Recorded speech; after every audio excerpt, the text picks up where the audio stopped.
I'd like to say at this point that it was a surprise to me to be appointed as the Parliamentary Secretary for Multiculturalism.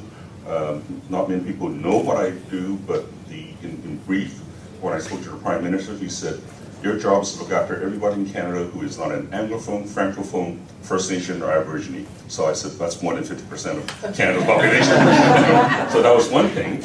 And then you know, my work is an interesting work because there are two parliamentary secretaries for the Department of Immigration, Citizenship, Multiculturalism. My colleague, Rick Deister, looks at immigration from people coming offshore until they're landed, and I look after them rather, from their landed to citizenship to creating this wonderful country that we live in, this diversity that we weave together into the Canadian social life. And we have quite a role to play. I'm actually on the Human Resources Committee, and I'm also on the Veterans Committee. So there's some number of issues that we've got to tackle. At the moment, the Human Resources Committee is looking at credential recognition. And so we're looking at all the different associations, we're talking to the different colleges and universities to actually find out how we can actually better use some of these folks that once they've landed here, they're highly qualified and they don't end up just driving taxis.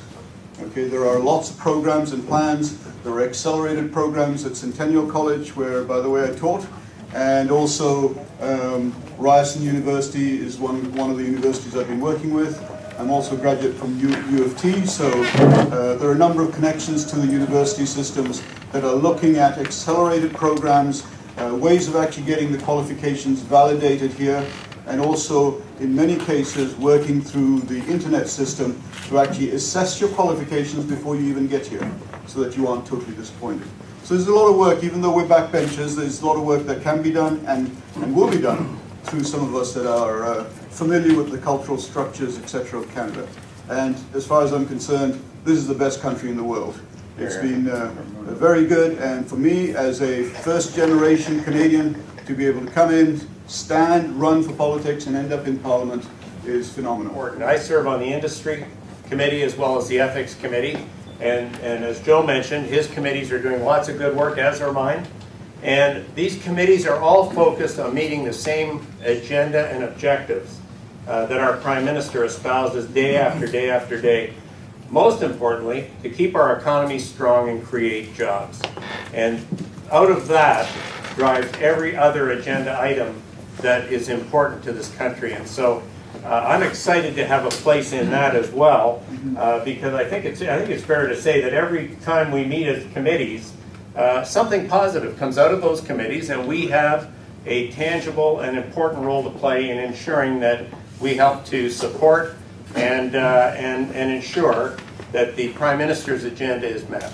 And so whether it's jobs, whether it's immigration, whether it's the economy, all of the various issues that are so important to all of us, we have committees that meet all those needs, and we look forward to making contributions on that basis. There's one in Islamabad, right? I don't think so. I already checked that. So Okay. that's only in India. Some documents are sent into India just to check it out. So All right. I know there are several centres. There's a 2-day course for anybody that's coming into Canada that they can go through. They will basically tell you what Canada is about and help you with your language skills. 2 days isn't very much, I don't believe, but certainly there's an effort to try and give you an impression of what it's going to be like in Canada before you get here. Okay. Economic Development Program. Under Councillor Thompson, Michael Thompson is spearheading a project to find a way to create incentive for businesses to ensure that we are doing what we can do to find employment for new Canadians, new immigrants to this country. You know, it's as I ran in the last 3 campaigns, we hear the question often, you know, I'm not fulfilling my potential. I've come here with a dream and I'm not living my dream. And that's a critical issue, and it affects the individual's home life, their happiness, the pursuit of their dream, why they came here. They took huge risk in coming to this country.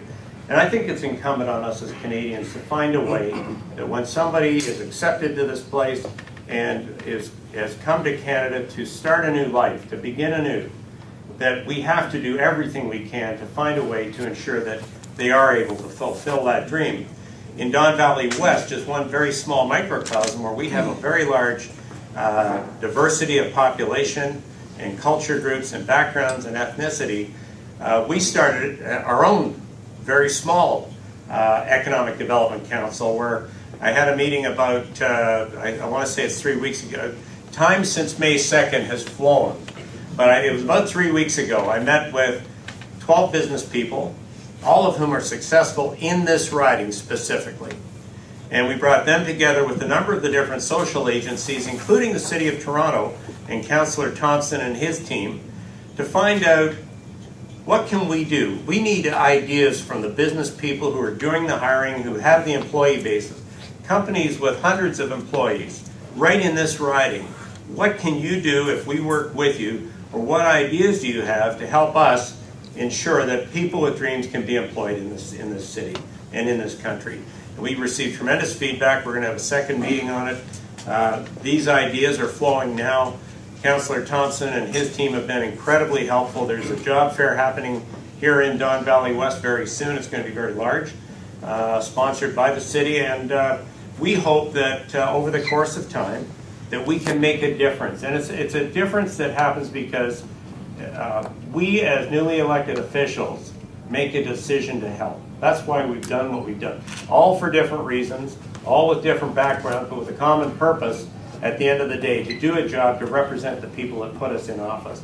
And so my hope is that by the time we face re-election down the road, and that day will come, that we can point to significant accomplishments over the course of the 4 years where we've represented all the residents of our individual ridings. And there is a lot of attention given to those areas as well. In terms of, total Africa, you cannot use one broad comment and say Africa is Africa, because right now a lot of our attention is on the North Africa, like Libya and the Morocco, Tunisia, to make sure that we stabilize that area for the sake of the world, so that we do not have flashpoints that come on. Canada certainly participated quite heavily in Rwanda, and we do have in various areas peacekeeping forces there that perhaps recently has been eclipsed by the situation in Libya. So yes, we are focused. We do have our attention in Africa, but perhaps it's not as high profile as some of the other countries.